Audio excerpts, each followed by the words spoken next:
Are we nuts for doing this? I don't think so, no. All right, cue the intro. Go.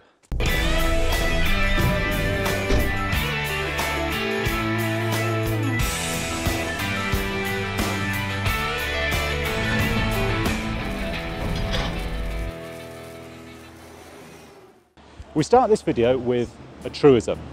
When I was 15 and I left school, and 2 days later I got a job working for, it was a national company, and we were working at the medical centre over in Plymouth, and we were working down in one of the pump rooms down in the lower basement. And the guy who I was teamed up with, he said to me, it was a passing comment, it was one of those random passing comments that we didn't really think anything about, I ignored it at the time. And he said, never let your diary control you. You always control your diary. And it's amazing how 17 years later, that has just stuck. And it wasn't something at the time I ever really thought about, but there was such truth in what he said. Let me explain why.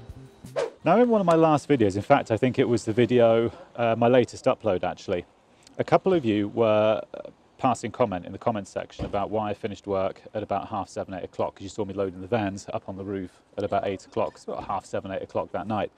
And the reason is this diary, okay? Everyone's got one. Some people have it, we all do it differently. Some people have an old-fashioned diary like this with a pen and pencil. Some people use Microsoft Planner. That's a very good one. Microsoft Planner works. So I'm actually starting to use it. I'm changing over to it, but I haven't quite got there yet. I'm still using the old-fashioned diary. But everyone's different. And the reason I was there so late is it's just the way that my diary has panned out. So to try to keep this simple, because this is the sort of thing I could fill an hour talking about this and the complexities of running a diary. So what I'll do, I'm just going to try and keep this really brief, and I'll just go through some of the main reasons why my diary pans out the way it does and how I book in the work and all that sort of stuff. So in the ideal world, what we would like to do is that you have a diary from Monday to Friday, and you've got one job booked in for Monday, one job booked in for Tuesday, one for Wednesday, so on and so forth, and you don't have any areas which overlap. In the real world, it just isn't that straightforward, because we've got multiple clients, you've got multiple jobs, it doesn't work like that. So we have to try to adapt and overcome. I like to think of it, the best analogy I can give is it's like spinning plates. If you imagine you've got like 6 plates and you've got to try and keep them all spinning at the same time and not let any of them fall. And the more clients you've got and the more jobs you've got, you're just adding more and more plates. And it's just this game of trying to keep all the plates spinning. That's sort of the best way I can describe it, really. So this is where the problem starts. I've allowed 1 week in Baker Street. We're in W1 now, so this is zone 1 of London. Now I've allowed 1 week to do the job which we're at now. So this job here, the fire alarm needs to be repaired. There's some PAT testing, there's an EICR that's got to be done. There's various bits, but it's about a week's work here. This is where the problem begins. So this job here was a fire alarm system that's got a fault on it. As it turns out, for various reasons, when you book in these sort of jobs, I initially allowed 1 day for this particular job. There's multiple jobs in here, but for this particular job, I just allowed a day.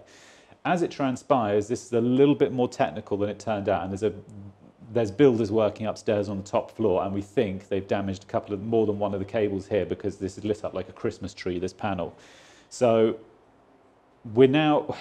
that was booked in for 1 day, but we've now got to run over into 2-3 days to actually try to get to the bottom of this, because we have to lift up floorboards, there's just so much shit here we've got to sort with this to try to get this working again.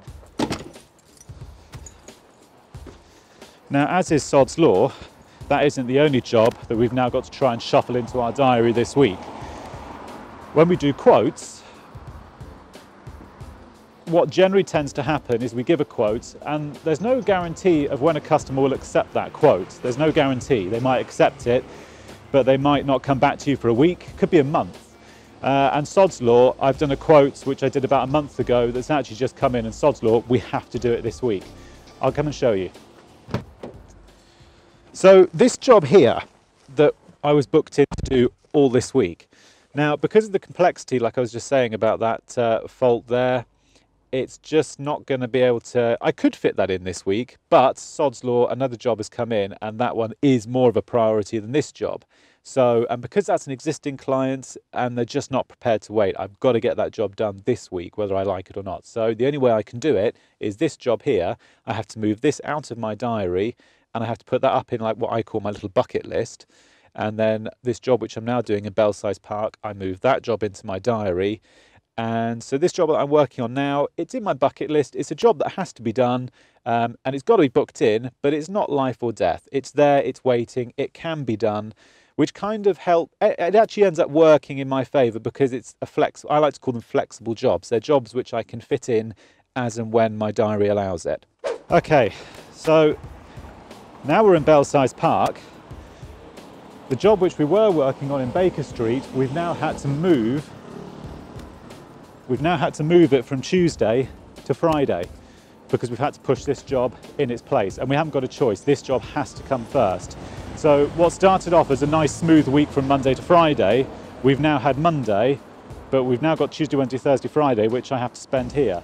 So the job which we were working on, that now has to, as you see it, that's now got to go up into this little bucket list, and I have to try and move that into next week or something like that. So as you can see, it's not as straightforward as just you have a nice smooth week every single week. It always ends up that you have these sort of problems, but it does get a bit more complex than that.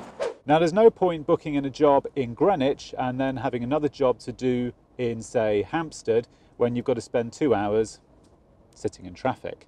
So it is very much about time management in your diary again. So one of the other issues is if you've got a job, if you've got, say, one free day in your diary and you want to fill it up doing maintenance and you want to do, say, 5 or 6 little small jobs and you just want to fit them all in one day, the problem is picking up keys from agents because you can waste so much time in picking up keys. So if you've got a job from an agent, say, and you've got to go and pick up one set of keys, well, you've got to go out of your way to go pick the key up. Then you've got to do the job, drop that key back, then go to the next agent, pick the next key up, and you can spend so much time just going to and from agents picking up keys.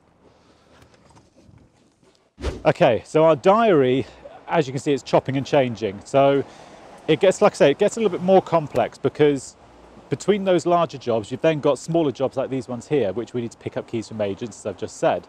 So these little jobs also can't really wait. You've got to figure out a way in your diary to manage these small jobs as well. It's not as easy as everyone thinks. Yeah, these little jobs they're really good because, like I've said in previous videos, these little jobs are fantastic because if you can do them quickly enough, you know, it's an hour's labour on each one and you can earn good money on them. But like I said, when you've got to pick keys up from agents and stuff, some people then question, should you bill your travelling time and stuff picking up keys? Personally, I think you should because that's part of that job. But that's, you know, down to the own electrician's individual preference, I guess. Okay, so as you can see, your diary doesn't always go the way you want it to go.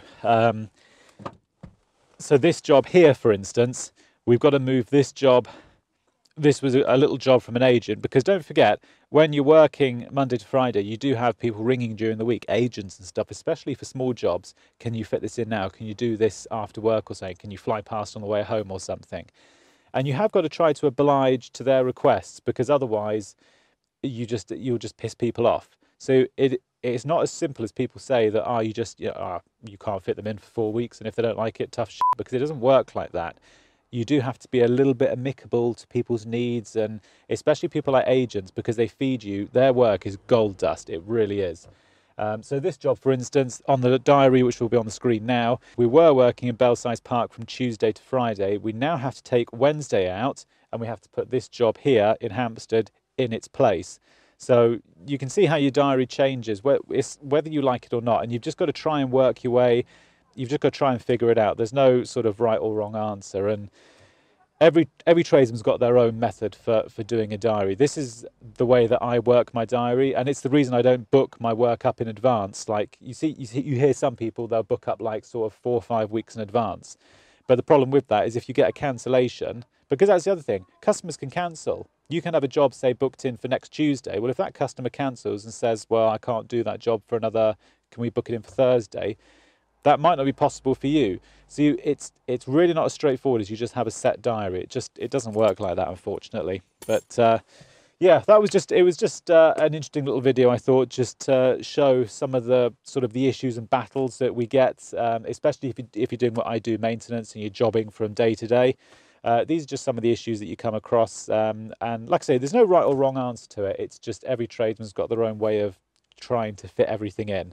So I hope that was sort of, it gives a little insight into how we book work in, how these jobs get carried out. And I mean, a lot of tradesmen have a bucket list like I do, and they're just jobs which you fit in when you've got time. But loads of tradesmen do that. That's a very popular way of doing it. And you just keep a list on that little diary. This one here, you just keep a little list of all the jobs which you've got to book in, which aren't critical, but they need to be done. This is the way that I do it. So I hope that was beneficial. Yeah, I'm going to go back to work. I'll catch you in a week's time.